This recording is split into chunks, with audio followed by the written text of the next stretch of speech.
to your TV library.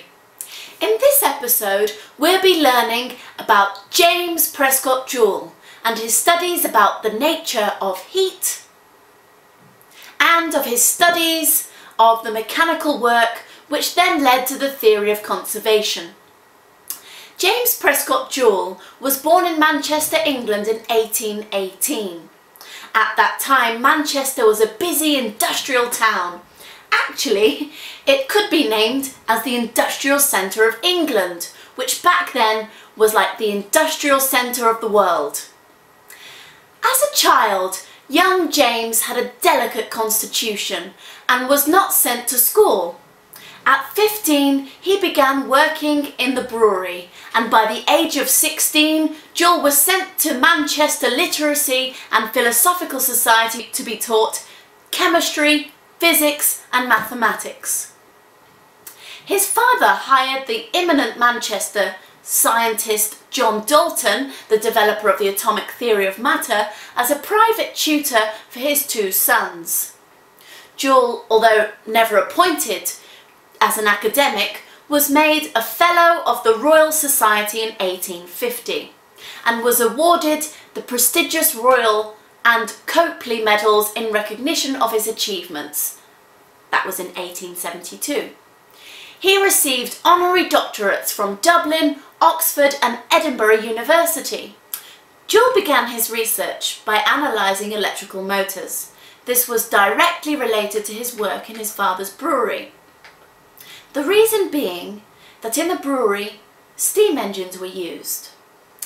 And after the development of the electrical motor, the potential of this new device seemed to be superior to that of the steam engine.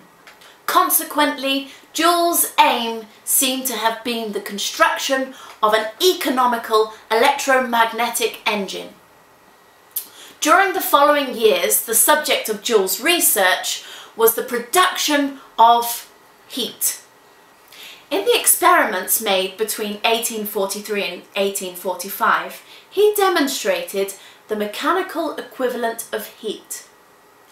He had designed a machine that could transform mechanical force into heat. This does not sound so complex, but he created a machine that was really efficient in transforming mechanical work into heat. A local instrument maker had built a device that basically looked like a toy-sized version of a brewer's vessel. It consists of a copper vessel that was filled with 6 litres of water. The copper vessel is a device commonly used in beer brewing, and Joule was very experienced in controlling the thermal condition in such a vessel. Inside the vessel there was an axis with brass paddles to mix the water.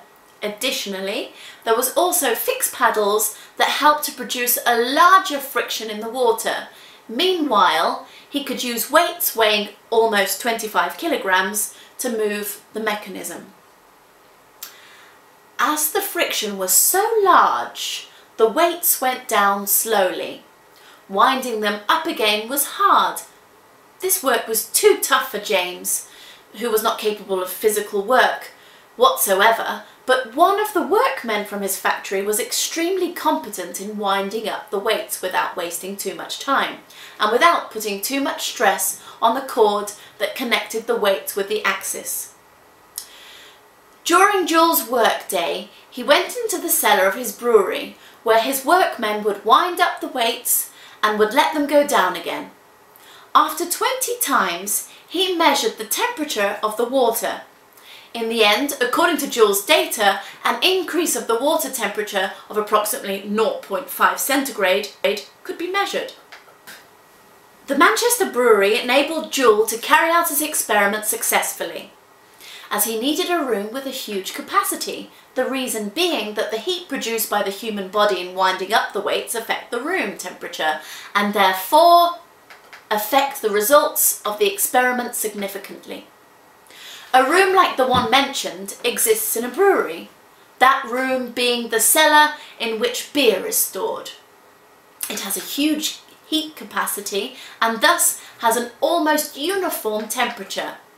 Its physical properties made it ideal for the production of reliable data. Joule was diligent in his explorations. He felt that he was going to make a major discovery and that this would be an important contribution to the sciences. He had already presented preliminary results of his experiments to the Manchester Literacy and Philosophical Society. He had even attended a meeting at the British Association for the Advancement of the Sciences where he presented his results. Yet the scientists at these meetings were not really interested in his findings, despite the fact that they were more than satisfactory. One of Joule's workers, John Benjamin Dancer, was an instrument maker, and he had a new instrument that he wanted to show him.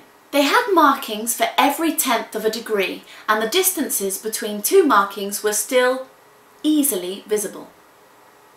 It had been noted that Dancer was extremely competent and was able to create particularly sensitive thermometers. The 2 thermometers he had acquired in 1844 were, he claimed, the first accurately calibrated thermometers in Britain, and he had bought him 2 new thermometers which were more sensitive than the previous ones. Joule was an expert at reading thermometers, as any person in the brewing business would be, and these instruments would enable him to reach a new precision, and that would be decisive in respect to his experiments. In one of his experiments, he inserted the thermometer into the water and waited to read the temperature. In a controlled room, some 30 minutes later, Joule reinserted the thermometer into the water and waited for the reading to stabilise. Joule read the instrument and noted the value, and then waited another 30 minutes to estimate the heat transfer between the vessel and the room. After that, there would be another time for another test. James Prescott Joule succeeded in determining experimentally the value of the mechanical equivalent of heat. It took almost 8 years from his first attempt to his publication in the prestigious Transactions of the Royal Society, London. His work on the mechanical equivalent to heat was crucial for the development of the concept of energy, which is what mechanical force was called then, and the principle of energy conservation. During his lifetime, Joule was honoured for his achievements by the unit of energy being given his name, thus becoming the only scientist honoured in such a manner. And that's all we have time for today, so I hope you enjoyed the